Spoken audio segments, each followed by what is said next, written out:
Yes news కి స్వాగతం. స్వార్థ రాజకీయాల కోసం చంద్రబాబు దేవుడిని రాజకీయాల్లోకి లాగడం తగదు. సిపిఐ రాష్ట్ర కార్యదర్శి ఈశ్వరయ్య ఘాటు విమర్శ. కడప జిల్లా ప్రజల అభిమానం, ప్రేమ మరువలేనిది. పెద్ద దర్గాను సందర్శించిన హాస్య నటుడు అలీ సతీమణి జుబేదా అలీ. తిరుమల లడ్డూ విషయంలో ఇప్పటికైనా చంద్రబాబు ప్రజలకు క్షమాపణ చెప్పాలి, లేకుంటే చేసిన పాపం తప్పించుకోలేరు. మాజీ ఎమ్మెల్యే రాచమల్లు. ప్రస్తుతం రాష్ట్రంలో స్వార్థ రాజకీయాల కోసం దేవుడిని సైతం వాడుకోవడం దిగజారుడు రాజకీయాలకు నిదర్శనమని భారత కమ్యూనిస్టు పార్టీ సిపిఐ రాష్ట్ర కార్యదర్శి ఈశ్వరయ్య ఆరోపించారు. సుప్రీంకోర్టు ప్రభుత్వానికి చీవాట్లు పెట్టినా బుద్ధి మారలేదని విమర్శించారు. కడప నగరంలోని భారత కమ్యూనిస్టు పార్టీ సిపిఐ కార్యాలయంలో ఏర్పాటు చేసిన మీడియా సమావేశంలో ఆయన రాష్ట్ర ప్రభుత్వం, ప్రతిపక్ష పార్టీల తీరుపై తీవ్ర స్థాయిలో ధ్వజమెత్తారు. రాష్ట్రంలో ప్రజలకు ఏ సమస్యలు లేనట్లుగా కేవలం లడ్డూ చుట్టూ రాజకీయాన్ని చేయడం సమంజసం కాదన్నారు. ఓవైపు సుప్రీంకోర్టు ప్రభుత్వానికి చీవాట్లు పెట్టినా ఆగమేఘాల మీద లడ్డూపై అనేక అవాస్తవాలు ప్రజలకి తీసుకుని పోవాలని ప్రభుత్వం చూడడం బాధాకరమన్నారు. దేవుణ్ణి రాజకీయాల్లోకి లాగడం, ప్రజల మైండ్ డైవర్ట్ చేయాలని ముఖ్యమంత్రి చంద్రబాబు చూస్తున్నారని, డైవర్ట్ రాజకీయాలకు పాల్పడడం చంద్రబాబుకు కొత్తేం కాదని ఎద్దేవా చేశారు. ఇప్పటికైనా ప్రజల సమస్యలపై దృష్టి సారించి ప్రజల సమస్యల పరిష్కారానికి చొరవ చూపాలన్నారు. రద్దింపజేయడానికి కావాల్సినటువంటి ప్రాతిపదికను ఈ రెండు పార్టీలు ప్రిపేర్ చేసుకుంటా ఉన్నాయి. సిట్టు నివేదిక ఇంకా ఒకవైపున పెండింగ్లో ఉంది. దానిపైన సిబిఐ ఎంక్వైరీ ఒకవైపు నడుస్తూ ఉంది. సుప్రీంకోర్టు పాలక ప్రభుత్వానికి చీవాట్లు పెట్టింది. అయినా ఇన్ని రకాల పెండింగ్లో ఉండగా ఆగమేఘాలపైన లడ్డూ రాజకీయానికి పాల్పడి దేవుణ్ణి సైతం ఈరోజు వారి రాజకీయాల కోసం వినియోగించుకునేటువంటి స్థితికి ఈ రాష్ట్ర రాజకీయాలను దిగదార్చడం ఏమాత్రం కూడా సమర్థనీయం కాదని చెప్పి ఈ సందర్భంగా మేము విజ్ఞప్తి చేస్తూ ఉన్నాం. అదేవిధంగా ఇంకా రాష్ట్రంలో ఏ సమస్యలు లేనట్టు కేవలం లడ్డూ సమస్య మాత్రమే ఉన్నట్లు ఈరోజు పాలకపక్షం ప్రయత్నం చేయడం, దానికి అనుగుణంగా బీజేపీ రాసిచ్చినటువంటి స్క్రిప్టును పవన్ కళ్యాణ్ గారు తూచా తప్పకుండా పాటించడం అనేటువంటిది ఇంతకంటే దుర్మార్గకరమైన విషయం మరొకటి లేదని చెప్పి మేము తెలియజేస్తూ ఉన్నాం. మరి అదేవిధంగా రాష్ట్రంలో అనేక సమస్యలు ఉన్నాయి. ఈరోజు కార్మిక వర్గం చాలా పెద్ద ఎత్తున 2 సంవత్సరాల క్రితం ఆందోళన చేసి కనీస వేతనాలు కావాలని డిమాండ్ చేసింది. దాని గురించి మాట్లాడడం లేదు. మరొక వైపున నీటిపారుదల ప్రాజెక్టులు పెండింగ్లో పడిపోతున్నాయి. దానికి రావాల్సినటువంటి బడ్జెట్ల గురించి ఏమాత్రం మాట్లాడడం లేదు. కరువు ఒకవైపున విలయతాండం చేస్తూ ఉంది, దాని గురించి మాట్లాడడం లేదు. రైతాంగం ఆత్మహత్యలు జరుగుతూ ఉన్నాయి. రోజుకు 31 మంది రైతులు చనిపోతూ ఉన్నారు, దాని గురించి మాట్లాడడం లేదు. నిన్న బడ్జెట్ కేంద్ర ప్రభుత్వం ప్రవేశపెట్టింది. ఆ బడ్జెట్లో రాష్ట్రానికి రావాల్సినటువంటి నిధుల వాటా గురించి ఏమాత్రం కూడా మాట్లాడకుండా నిర్లక్ష్యంగా వ్యవహరిస్తూ ఉన్నారు. అంటే రాష్ట్రంలో ఉన్నటువంటి ప్రజా సమస్యలను పక్కదారి పట్టించడానికి డైవర్షన్ పాలిటిక్స్లో పెట్టింది పేరుగా ఈరోజు పాలక ప్రభుత్వం ప్రయత్నం చేయడం, ఇది ప్రజలను వంచడమే తప్ప మరొకటి కాదని చెప్పి తెలియజేస్తున్నాం. కడప నగరంలోని అన్ని ప్రాంతాల అభివృద్ధికి ప్రణాళికలు సిద్ధం చేస్తున్నట్లు కడప ఎమ్మెల్యే మాధవిరెడ్డి పేర్కొన్నారు. కడప నగరంలోని వివిధ ప్రాంతాలలో ఆమె పర్యటించి సీసీ రోడ్ల నిర్మాణానికి శంకుస్థాపన చేశారు. టీడీపీ పొలిట్ బ్యూరో సభ్యుడు శ్రీనివాసులరెడ్డితో కలిసి ఎమ్మెల్యే మాధవిరెడ్డి నగరంలోని బచ్చంపల్లె, ప్రకృతి నగర్, ఎలక్ట్రికల్ కాలనీలో పర్యటించి నూతనంగా సీసీ రోడ్ల నిర్మాణానికి భూమి పూజ నిర్వహించారు. కడప నగరంలోని అన్ని ప్రాంతాల అభివృద్ధికి కృషి చేస్తున్నామని, శివారు ప్రాంతాల్లోని డివిజన్లకు ప్రత్యేకంగా దృష్టి సారించి కనీసం మౌలిక వసతులు కల్పించేలా చర్యలు తీసుకుంటామన్నారు. సిమెంట్ రోడ్ల నిర్మాణం, డ్రైనేజీల నిర్మాణం, లైటింగ్ వ్యవస్థను ఏర్పాటు చేస్తామన్నారు. ప్రజలకు ఎటువంటి ఇబ్బందులు లేకుండా అన్ని రకాలుగా అభివృద్ధి చేసి చూపిస్తామని స్పష్టం చేశారు.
కడపలో అనేక ప్రాంతాలలో సిమెంట్ రోడ్ల నిర్మాణాలు, డ్రైనేజీ నిర్మాణాలు చేయాల్సి ఉందని కడప నగర మేయర్ పాకా సురేష్ తెలిపారు. ఈ రోజు ఉదయం మార్నింగ్ విజిట్ లో భాగంగా ఆయన పలు ప్రాంతాల్లో అధికారులతో కలిసి పర్యటించారు. నగరంలోని 46వ డివిజన్ ఆకాయపల్లి, శాస్త్రనగర్లోని వివిధ ప్రాంతాలలో ఎమ్మెల్సీ రామచంద్రారెడ్డి స్థానిక కార్పొరేటర్తో కలిసి పర్యటించి ప్రజల సమస్యలను అడిగి తెలుసుకున్నారు. ఈ సందర్భంగా ఎంపీ నిధుల కింద సిమెంట్ రోడ్ల నిర్మాణం కోసం శంకుస్థాపన చేశారు. స్థానికంగా పారిశుద్ధ్య కార్మికులు తక్కువగా ఉన్న కారణంగా ఎక్కడికక్కడ పారిశుద్ధ్యం లోపించిందని మేయర్ దృష్టికి తీసుకుని వచ్చారు. ప్రజల నుంచి చెత్త సేకరించి ఎందుకు మరికొన్ని చెత్త వాహనాలు అవసరమని వాటిని వెంటనే సమకూర్చి ప్రజలకు ఇబ్బంది లేకుండా చూడాలని అధికారులను మేయర్ ఆదేశించారు. అన్ని డివిజన్లలో పర్యటించి ప్రజల సమస్యలు తెలుసుకుని వాటి పరిష్కారానికి కృషి చేస్తున్నామని స్పష్టం చేశారు.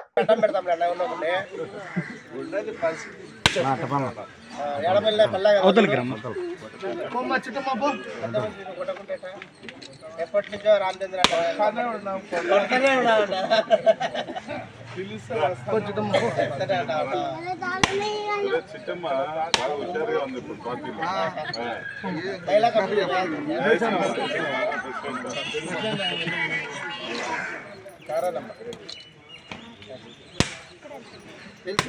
నేనే మహిళా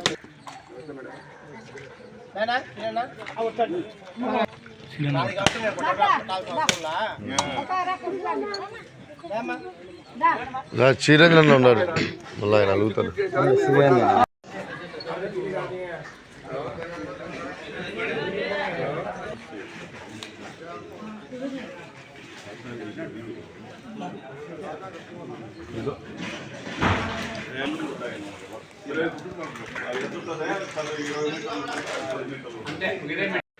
అది మార్కెట్ యార్డ్కి సంబంధించిన రోడ్డు కాబట్టి మీరు ఎప్పుడైతే ఇమీడియట్లీగా నేను మార్కెట్ యార్డ్ బౌండరీ చేసి మార్కెట్ యార్డ్లో వెళ్తుంది రోడ్లో వెళ్తుంది మార్కింగ్ చేయిస్తాను.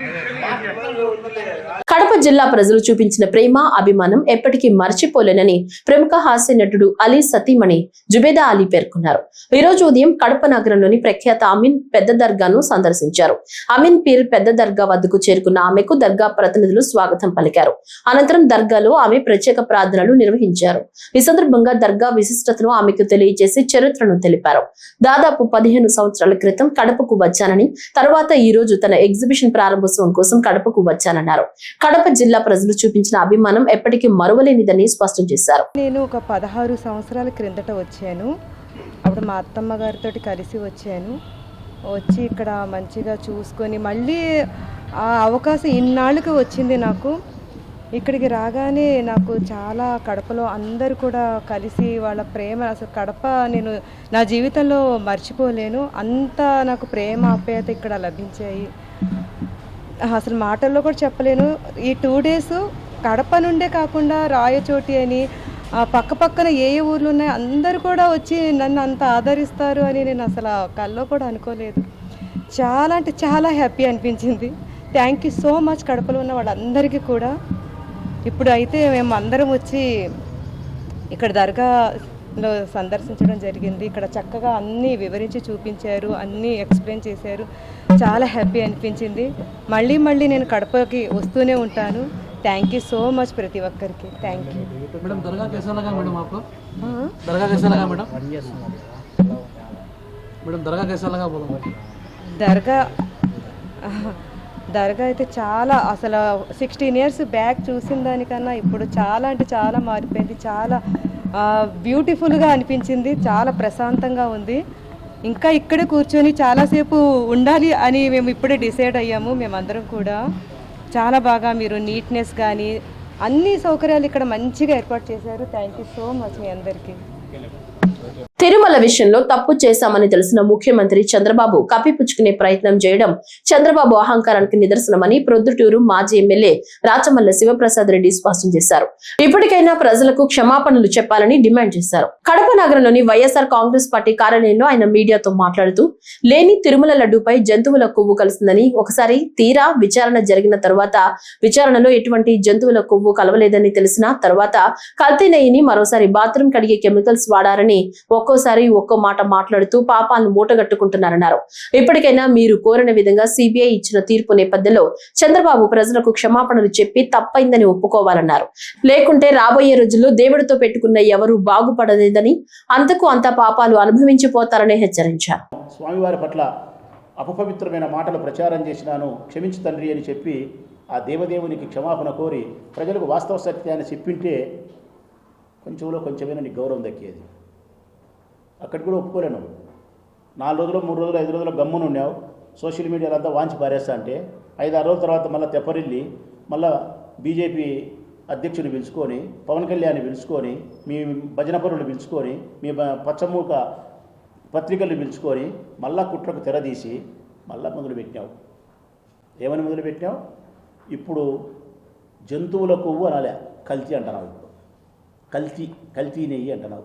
మేము అడుగుతూ ఉన్నాం స్పష్టంగా. మొట్టమొదట నువ్వు మాట్లాడిన మాట జంతువుల యొక్క కొవ్వుతో లడ్డు తయారు చేయబడింది అన్నావు.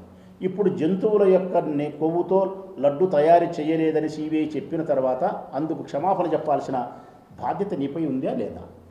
మనం మీరే పయ్యావుల కేశవం గారు వచ్చి మాట్లాడుతున్నారు. ఒక్క ఆవు లేదు ఆ భోలే బాబా సంస్థకు, ఒక్క ఆవు లేదు, నెయ్యి ఏ విధంగా సప్లై చేస్తారని. అసలు ఆ భోలే బాబా సంస్థకు 2013 నుంచి నెయ్యి తోలుతూ ఉంటే 2014లో క్వాలిఫై అవుతూ ఇది అన్ని పరీక్షల ద్వారా పరీక్ష చేసినాము, వీళ్ళు సప్లై చేసేదాని అర్హత ఉందని చెప్పి 2014లో సర్టిఫికేట్ ఇచ్చింది నీ ప్రభుత్వమే. అంటే ఫైనల్గా నీ ఉద్దేశం ఏంటంటే జంతువుల కొవ్వు కలిసింది అనాల. మళ్ళీ ఏకసభ్య కమిషను. దేనికి ఏకసభ్య కమిషను? సుప్రీంకోర్టు ఆదేశాలతో సిబిఐ దర్యాప్తు చేసి నివేదిక ఇస్తే ఆ దర్యాప్తు నివేదిక కాదని చెప్పి ఏకసభ్య కమిషన్ ఆంధ్రప్రదేశ్ పోలీసులతో నువ్వు మళ్ళా విచారణ చేయిస్తే ఇది ఏమన్నా అర్థం ఉండే మాటేనా? 10వ తరగతి పాస్ అయిన తర్వాత మళ్ళీ 2వ తరగతిలో కూర్చోబెట్టేట్టు నువ్వు చెప్పే ఆధారం. 10 పాస్ అయ్యేలాగా 11 కావాలా? సిబిఐ దర్యాప్తు చేసిన తర్వాత నీకు నమ్మకం లేకపోతే సిబిఐ కంటే ఈ దేశంలో ఏదైనా పెద్దది ఉంటే చూడు. ఒకవేళ ఈ దేశంలో పెద్దది లేకుంటే పో రష్యాకు, అమెరికాకు, నీ ధూమ్ దగ్గర ఊరేగా అక్కడ తీసుకురావచ్చు. ఆలోచన చేయి. భారత పార్లమెంటులో పెట్టి అమెరికాకు సంబంధించిన దర్యాప్తు సమస్య దర్యాప్తు చేపిస్తామని చెప్పి తీసుకొచ్చి పెట్టు, మాకు అభ్యంతరం లేదు. ఈ దేశంలో ఉండేదైతే సిబిఐయే.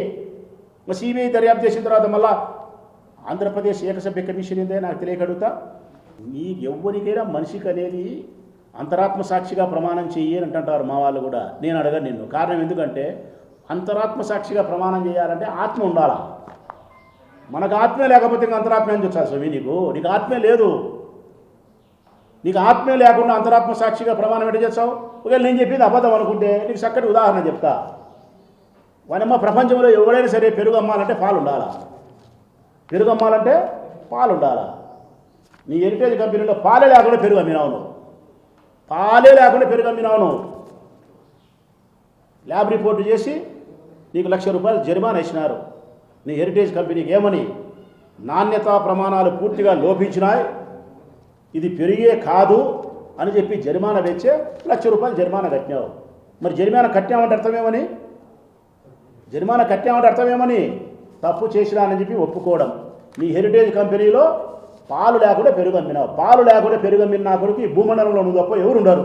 ఈ భూమండలంలో ఎవరుండరు, ఈ రాష్ట్రంలో కాదు. పేద ప్రజల కోసం వారి అవసరాల నిమిత్తం నిర్మించిన అంబేద్కర్ భవనం ప్రైవేట్ పరం చేయాలని చూస్తూ ఊరుకోమని దళిత సంఘాల నాయకులు హెచ్చరించారు. పీపీపీ పేరుతో అంబేద్కర్ భవన్ ను ప్రైవేట్ వ్యక్తులకు కట్టబెట్టాలని చూస్తున్న నేపథ్యంలో రౌండ్ టేబుల్ సమావేశం నిర్వహించారు. కడప నగరంలోని ప్రెస్ క్లబ్ లో ఎస్సీ ఎస్టీ దళిత వర్గాల ప్రజల కోసం అవసరాల నిమిత్తం నిర్మించిన అంబేద్కర్ భవన్ ఎన్నో ఏళ్లుగా మూలన పడిందని గుర్తు చేశారు. ఎన్నోసార్లు తమకు ఉపయోగపడేలా చూడాలని అధికారులు పాలకుల దృష్టికి తీసుకుని వెళ్లినా పట్టించుకున్న పాపాన పోలేదని గుర్తు చేశారు. అభివృద్ధి చేస్తామని ముందుకొచ్చిన వారిని విస్మరించి ఇప్పుడు కూటమి ప్రభుత్వం పీపీపీ పేరుతో ప్రైవేట్ వ్యక్తులకు కట్టబెట్టాలని చూస్తోందని పేర్కొన్నారు. ఈ విషయాన్ని దళిత సంఘాల తరపున పూర్తిగా ఖండిస్తున్నామని, ప్రభుత్వం తరపున అంబేద్కర్ భవన్ లో ఉన్న రిపేర్ పనులను పూర్తి చేయించి ఉపయోగపడేలా చూడాలని డిమాండ్ చేశారు.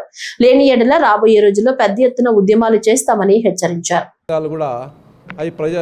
మాకు ఉపయోగపడేదానికి ఉపయోగపెట్టండి. మేము మీటింగ్లు కానీ పెళ్లి కానీ పెళ్లిళ్ళు చేసుకునేదానికి కూడా అవకాశం లేకుండా దాన్ని అనేక అడుగుతా అంటే దాన్ని రమణ గారు లేఅవుట్ తయారు చేశారు. ఆ లేఅవుట్ తయారు చేసి కలెక్టర్ గారు లేఅవుట్ తయారు చేసి డిజైన్ చేసి దాన్ని అద్భుతంగా తీర్చిదిద్దాలనేటువంటి సంకల్పం గవర్నమెంట్కి ఉండింది. ఆ తర్వాత దాన్ని పట్టించుకోకుండానే వెళ్ళిపోయారు వాళ్ళు. ఆ తర్వాత ఇప్పుడు ఆ అంబేద్కర్ భవన్ని అమ్మకాన్ని సిద్ధంగా ఉన్నారు. అసలు అంబేద్కర్ అనే పేరు అనేది ఒక కాన్ఫిడెంట్గా ఫీల్ అవుతారు ఎస్సీ ఎస్టీ బీసీ సంఘాలు. ఆ అంబేద్కర్ పేరుతో ఉండేటువంటి భవనాన్ని అమ్మడం అనేది సమంజసం కాదు, దారుణం. అలాగే నేక్నామ్ కళాక్షేత్రాన్ని కూడా ప్రైవేటైజేషన్ చేయాలనుకుంటున్నారు. నేక్నామ్ కళాక్షేత్రం అంటే నేక్నామ్ అనే అతను కడపళ్ళ బాబుకు రాజగురువు. ఇందులో చెప్పుకోవాల్సినటువంటిది అంటే ఆ రాజగురువునే ఈరోజు పెద్ద దర్గా కూడా ఉంది. అటువంటి గొప్ప వ్యక్తిని పేరు పెట్టాలని ఆ రోజు షేక్ హుస్సేన్ గారు కానీ ఇంకో చాలామంది మైనార్టీ నాయకులు అందరూ కూడా భారీగా పోరాటం చేసి ఆయన పేరు పెట్టారు. ఆయన పేరు పెట్టి ఆయన పేరుతో ఒక కళారంగం, ఒక కళా సంస్థ అంటే అన్ని నాటకాలకు కళాకారులకు నిర్ణయమైనటువంటి ఆ నేక్నామ్ కళాక్షేత్రాన్ని కూడా ప్రైవేటైజేషన్ చేయాలని కొనుక్కున్నారు. ఈరోజు అంటే YSR auditorium open air theatre. అది అంటే మేము పిల్లప్పుడంతా ఓపెన్ ఎయిర్ థియేటర్ అంటే స్టేజ్ ఒకటి ఉంటుంది, మిగతా అదంతా ఖాళీగా ఉంటుంది, అది ఓపెన్గా ఉంటుంది కాబట్టి ఓపెన్ ఎయిర్ థియేటర్ అనేవాళ్ళం. ఆ తర్వాత వైఎస్ రాజశేఖర రెడ్డి గారు దానికి డబ్బులు వేసి ఆ రోజు భారీగా అక్కడ వైఎస్ఆర్ ఆడిటోరియం కట్టారు. ఈరోజు మీటింగ్లకు పెళ్లిళ్లకు ఉపయోగపడుతుంది. దాన్ని మరింత డెవలప్ చేసి ప్రజలకు అందుబాటు చేయాల్సినటువంటి అవసరం ఉంది, ఆవశ్యకత కూడా ఉంది. అయితే ఇది కూడా ప్రైవేటు వాళ్ళకు అప్పచెప్పాలి. ఇంకా పాత మున్సిపాలిటీ ఆఫీస్ గురించి అందరికీ తెలుసు. దాంట్లో కడప అభివృద్ధి కోసం చాలా డెవలప్ చేసినట్టు చాలా కార్యక్రమాలు అనేవి ఉన్నాయి. అటువంటి హిస్టారికల్ ప్లేస్ని కూడా ప్రైవేటైజ్ అంటే ఈ 4 కడప టౌన్లో చాలా విలువైనటువంటి స్థలాలు. ఈ 4 అమ్మితే ప్రైవేట్ వాళ్ళకి అప్పచెప్తే తనకు అంటే ఎవరైతే వాళ్ళ గవర్నమెంట్కు అనుకూలంగా ఉండేటువంటి బడా బాబులకు అమ్మేదానికి వీళ్ళంతా కుట్ర జరుగుతుంది. కాబట్టి ఈ కుట్రను వ్యతిరేకించాలని మేము అన్ని వర్గాల ప్రజలను కలుస్తున్నాము. ఈరోజు మాకు నాన్ పొలిటికల్గా అని అనుకుంటున్నాం, కానీ పొలిటికల్ వాళ్ళని కూడా భవిష్యత్తులో కలిసి చెప్తాము వాళ్ళకు. ఈరోజు ఆ వర్గాలతో సమావేశాలు నిర్వహిస్తున్నాము. ఈరోజు ఎస్సీ ఎస్టీ బీసీ సంఘాలతో సమావేశం నిర్వహించాము. తిరుమల లడ్డూ విషయంలో రాష్ట్ర ప్రభుత్వం చేస్తున్న అసత్య ప్రచారాలపై దేవుడు క్షమించిన ప్రజలు క్షమించరని వైఎస్ఆర్ కాంగ్రెస్ పార్టీ నగర యువజన విభాగం అధ్యక్షుడు గుంటి నాగేంద్ర, వైద్య విభాగం జిల్లా అధ్యక్షుడు డాక్టర్ నాగార్జున రెడ్డి ఆరోపించారు. కడప నగరంలోని వైఎస్ఆర్ కాంగ్రెస్ పార్టీ కార్యాలయంలో వారు మీడియాతో మాట్లాడుతూ తిరుమల లడ్డూలో కల్తీ నెయ్యి కలిసిందని ఒకసారి ప్రచారం చేశారని, చివరకు బాత్రూమ్ కడిగే కెమికల్ వాడాలని చెప్పటం విడ్డూరంగా ఉందన్నారు. బాత్రూమ్ కెమికల్ నెయ్యిలో కలిస్తే ఎలా ఉంటుందో వారు చేసి చూపించారు. ఇప్పటికైనా చంద్రబాబు చేసిన తప్పును ఒప్పుకుని ప్రజలకు క్షమాపణ చెప్పుకోవాలని, లేకుంటే దేవుడు కూడా క్షమించరని హెచ్చరించారు. ప్రజలను తప్పుదోవ పట్టించేలా రోజుకో ప్రచారం చేస్తూ ప్రజల మైండ్ డైవర్ట్ చేయాలని రాజకీయాలు చేస్తున్నారని విమర్శించారు. ప్రెస్ మీట్ పెడితే రోడ్డుపైకి వచ్చి దాన్ని సమాధానం చెప్పడానికి అష్టావధానం దాకా 8 మంది కూర్చున్నారు ప్రెస్ మీట్లో. ఒకరి ముఖాలు ఒకరు చూస్తున్నారు. ఏం మాట్లాడాలరా, ఏం చెప్పాలరా. నిన్న జగన్మోహన్ రెడ్డి వచ్చి జనంలో ప్రెస్ మీట్ పెట్టాడు. ఆ సిట్టులో ఉన్న విచారణ చేసిన ఆ కమిటీని అంతా చదివినాడు. మనం దొంగలమని దొరికిపోయినాము, ఇప్పుడు ఏం చేయాలా అని. ఒక పక్క డిప్యూటీ సీఎం ఏమో డబ్బులకు కకృతి పడినారంటే, ఈయన చీఫ్ మినిస్టర్ ఏమో డబ్బులకు కకృతి కాదు, ఇంకా పెద్దది ఏదో చేయాలని, హిందూ సాంప్రదాయాలను నాశనం చేయాలని ఈ విధంగా మాట్లాడుకుంటారు. వాళ్ళ తప్పుల్ని కప్పిపుచ్చుకోవడానికి ఒకటి పోతే ఒకటి తప్పు. అవును, మీ తప్పులను ప్రశ్నించినందుకు మా నాయకులు ప్రతి ఒక్కరు వైఎస్ఆర్సీపీ కార్యకర్తలు కానీ నాయకులు కానీ రోడ్డుపైకి వెళ్తారు. అదే విధంగానే విడుదల రజనీ కానీ జోగి రమేష్ కానీ వీళ్ళు రోడ్డుపైకి రావడం జరిగింది. అలా అని మీరు వాళ్ళ ఇళ్లపైన పడి వాళ్ళ ఇంటిని వాహనాలని నిప్పు పెట్టి వాళ్ళని చంపాలని చూడడం ఎంతవరకు కరెక్ట్? ఆ పరామర్శ కోసం ఎవరైతే జగన్మోహన్ రెడ్డి గారు వచ్చినారో ఆ రోజైతే TV5, ఆంధ్రజ్యోతి, కూటమి ప్రభుత్వం మొత్తం కడుపు మంటతో అల్లాడిపోయింది. మొత్తం విజయవాడలో అంతా ఈనో ప్రాబ్లం ఎక్కువైపోయింది. ఈనోలు తాగిందే ప్రతి ఒక్కరు. ఓయమ్మ ఏంది ఆ జనం, ఓయమ్మ ఏంది ఆ జనం. 25 నిమిషాల్లో పోయే విజయవాడ నుంచి గుంటూరుకి ఈరోజు ఏంది స్వామి 7 గంటలు పట్టిందని. ఆడ 7 గంటలు పట్టడానికి ఇతను అంటాడు ఎవరు, ABN వెంకటరెడ్డి. అంత టైం ఏం పడుతుంది? టిఫిన్ రెడీ చేసుకున్నారు, భోజనం రెడీ చేసుకున్నాడు, ఇంకా జగన్మోహన్ రెడ్డి వస్తాడని కడుపు మంటతో అల్లాడిపోయినారు. అతను పరామర్శకు పోయినట్టు లేడు, షో ఆఫ్ చేసుకున్నట్టుంది అని. షో ఆఫ్ చేసుకునే దానికి ఏముంది అక్కడ? ఈ రోజు ఎస్ న్యూస్ వార్తలు ఇంతటితో సమాప్తం. తిరిగి రేపటి వార్తల్లో కలుసుకుందాం.